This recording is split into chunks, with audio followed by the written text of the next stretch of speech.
Welcome to Doom Scroll Drama. Today we will be reading from a subreddit. My father-in-law has been toxic and abusive my husband's entire life. When my husband and brother-in-law were kids, he was verbally abusive to all of them. Blew through my mother-in-law's money, including secretly hiring us workers, racked up insane credit card debt, and left her with a lot of financial cleanup to do. After their nasty divorce, he remarried a woman who was an addict. Together, they created a nightmare for the boys. She drove them around severely inebriated, while my father-in-law sat by and did nothing. If the kids protested, they were berated by their father because children don't question adults. One time, the boys got their stepmom flowers for Mother's Day and their dad grounded them because the flowers were not nice enough. He accused them of slighting her. The verbal abuse was constant. My husband was called things like fat girl and pissy by his stepmom while my father-in-law just watched.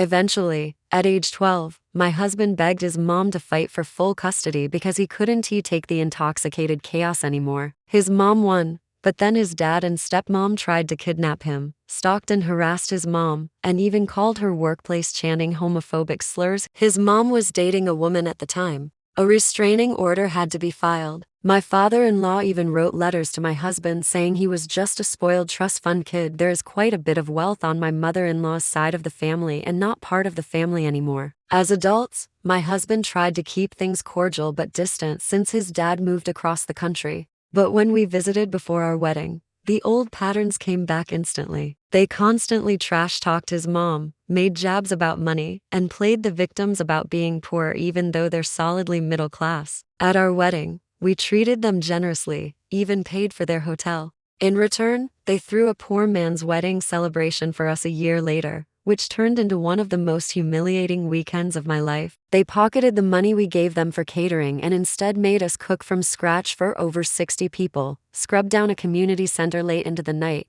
and berated us as spoiled brats if we pushed back. I spent the entire event in the kitchen instead of celebrating. The next day, I got severe sun poisoning and had to sit out family activities. My father-in-law told me to put on a hat and suck it up and later made a fat joke at my expense. That's just one example, but the overall trip was so bad that both my husband and his brother finally saw the truth and cut contact. Then, a few months later, father-in-law was diagnosed with stage 4 cancer. My husband and brother-in-law get cancer update texts from their dad, which they read and do not reply to. His wife blasted Facebook with posts calling my husband and brother-in-law sick in the head for abandoning their dying father.